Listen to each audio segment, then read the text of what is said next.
오늘 본문을 통해서 예수님의 제자 되는 안드레 신앙이라는 제목으로 말씀드립니다.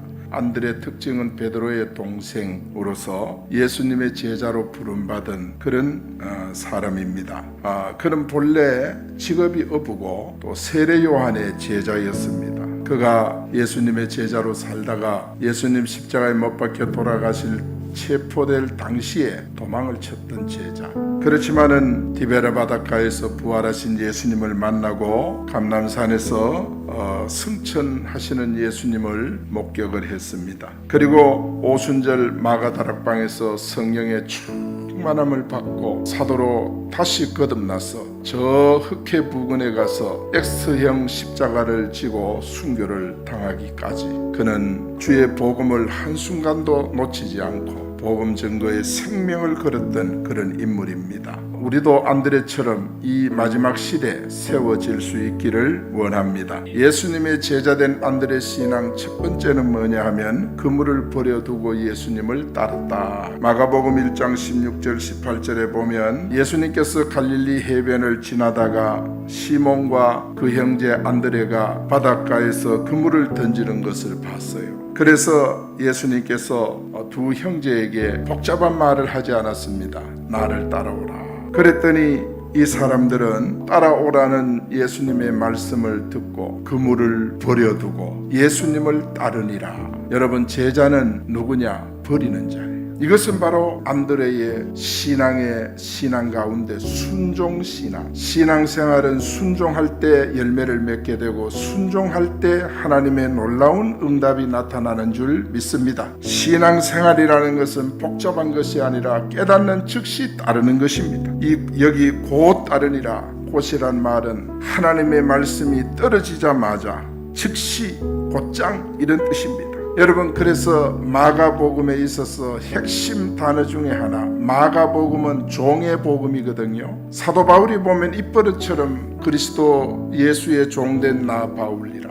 이 말은 순종하는 사람이라 그 뜻입니다. 성경에 보면은 순종하는 인물들로 성경 역사가 쓰여져 내려갔어요. 특히 보면 노아 같은 사람들. 홍수 심판 전에 하나님의 명이 떨어졌어요. 저 상 꼭대기에다 방주를 지어라. 방주를 지을 때 성경에 보면 뭐라요? 말씀대로 준행하였더라. 이 순종입니다. 노아 시대 사람들은 시집가고 장가가고 자기 뜻대로 살았어. 편한 대로 살았어. 자기 감정을 기중히 여기고 감정대로 살았어. 그러나 노아는 하나님의 말씀대로 준행하였더라. 우리가 말씀을 따르는 삶이 위대한 역사를 이루는 줄 믿습니다. 아브라함도 마찬가지예요. 고향을 떠나라는 하나님의 말씀이 왔을 때 뭐 고민하고 그런 일이 없었어요. 즉각 순종을 했습니다. 우리 예수님의 가장 아름다운 신앙의 모습은 뭡니까? 하나님 아버지께 순종하는 것입니다. 마태복음 26장 39절에 보니까 아버지여 할만하시거든 이 잔을 내게서 옮기시옵소서. 이 잔은 십자가예요. 그 십자가의 고통과 처절함을 주님이 알기 때문에 이 잔을 내게서 옮기시옵소서. 그러나 내 원대로 마옵시고 아버지 원대로 하옵소서. 순종입니다. 여러분, 예수님은 십자가 고난이 닥쳤는데도 불구하고 하나님의 뜻대로 행했고 하나님의 뜻을 순종했고 죽기까지 자기를 내어준 거예요. 사도행전 5장 32절에 보니까 우리는 이 일의 증인이요 하나님이 자기에게 순종하는 사람들에게 주신 성령도 그러하니라.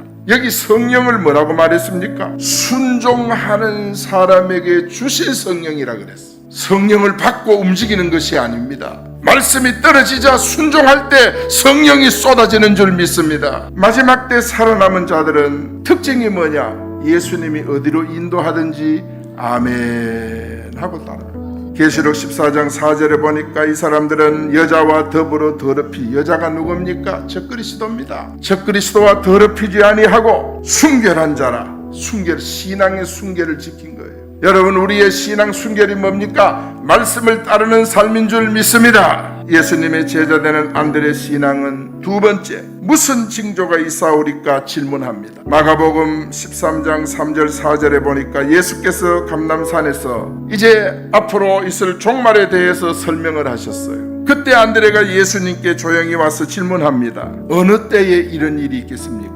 그리고 또 한 가지, 종말에 무슨 징조가 있습니까? 종말에 대한 예수님 메시지 듣고 재림신앙으로 안드레가 무장했다는 뜻입니다. 세상 끝에 있을 일이라고 하는 것은 재림 때 징조를 말하는 거예요. 종말은 예수님이 제자들을 양육하는 모든 날이 마치는 때를 가리킵니다. 그때가 종말인 것입니다. 우리 사람이요, 내가 앞으로 이 세상을 얼마를 살다 어떻게 될 것인가, 그것만 생각을 해도 지혜입니다. 이 세상에서 어떻게 사느냐, 이것도 중요하지만은 장차 이 땅에 재림 왕으로 오실 그리스도 준비하고 그분을 바라보고 사는 지혜가 여러분에게 있기를 바랍니다. 재림신앙 가지면 신앙생활이 달라지고, 신앙의 태도가 달라지고, 예배생활도 달라지고, 기도생활도 달라지고, 모든 삶이 달라지는 거예요. 변화가 일어나는 것입니다. 재림은 원문에 보면요, 현재 진행형입니다. 그게 무슨 말이냐 하면 지금도 오고 계신다, 그 뜻입니다. 재림은 늘 임박한 현실, 점점 더 가까이 다가오고 있는 거예요. 계시록 22장에 보면요, 내가 진실로 속히 오리라. 아멘. 주 예수여 어서 오시옵소서. 재림은 어느 때이든지 어떤 상황에서든지 우리는 굳게 붙잡아야 하는 줄 믿습니다. 여러분, 우리에게도 이 재림에 대한 간절한 소망, 이 지혜가 오늘 살아나기를 축원합니다. 이 재림의 지혜가 깨어나면 우리의 삶이 하나님 앞에 영광이 되는 줄 믿습니다. 세 번째, 베드로를 데리고 예수님께로 왔습니다. 42절에 보니까 요한복음 1장, 데리고 예수께로 오니. 여러분, 안드레는 베드로를 예수님께 데려왔는데 이것은 바로 전도신앙을 가리켜요. 요한복음 1장 41절에 보니까 그가 먼저 자기 형제 시몬을 찾아 말하되, 자기 형제 시몬, 복음 전도는 관계를 통해 전파되는 줄 믿습니다. 모든 것이 관계예요. 여러분, 안드레는 예수님께 베드로를 데리고 온 것은 불신자를 교회에 인도했다는 뜻입니다. 예수님 모르는 사람에게 예수님을 증거해서 교회로 인도했다는 거예요. 이 안드레의 주특기가 있습니다. 무엇이든지 예수님께 데리고 오는 거예요. 베세다 광야에서 사람들이 많이 모였는데 때가 됐는데 먹을 것이 없어. 예수님, 너희가 먹을 것 주라 그러니까 빌립은 버뜩 계산하는데 안드레는 계산하지 않고 소녀가 가진 500이어를 가지고 있는 소년을 데리고 예수님께 데리고 왔어. 그 500이어를 예수님 손에 들려준 거예요. 안드레의 신앙은 빌립의 신앙과도 근본적으로 달라요. 예수님께 데리고 오는 거예요. 문제를 예수님께 가지고 오는 거예요. 우리는 예수님의 제자 되어 사람들을 예수님께로 인도하는 삶, 이것이 바로 안드레의 삶이고, 우리가 주님 만나보면 우리도 이런 삶이 회복될 줄 믿습니다. 여러분, 재림 때 천국 복음이 많은 민족들에게 전파되면 그제야 세상 끝이 온다 그러잖아요. 마태복음 24장 14절에 보니까 이 천국 복음이 모든 민족에게 증거되면 세상 끝이 온대요. 세상 종말이 온대요. 마지막 한 사람이 주 앞에 돌아오는 날 하늘의 문이 열리고 인자가 백마를 타고 내려오시게 되는 줄 믿습니다. 계시록 14장 6절에 보니까 또 보니 다른 천사가 공중에 날아가는데 땅에 거주하는 자들 곧 모든 민족, 종족, 방언, 백성에게 전할 영원한 복음을 가졌더라. 왜 영원한 복음이냐? 예수가 그리스도인이 영원한 복음은 사람이 수정하거나 교정하거나 고치거나 그럴 필요가 없는 복음입니다. 주님이 한번 주신 그 복음은 영원한 줄 믿습니다. 오늘 이 시대에 이런 안드레 같은 열정적 전도자가 필요한 줄 믿습니다. 안드레의 열정이 형 베드로를 살렸습니다. 안드레의 열정이 형 베드로를 수제자로 세우는 한몫을 한 것입니다. 여러분, 안드레는 3년간 계속 예수님을 따라다니며 성령이 임할 때 그 자리에 성령을 받고 일생 복음을 증거했습니다. 안드레가 얼마나 아름답고 영광스럽게 보입니까?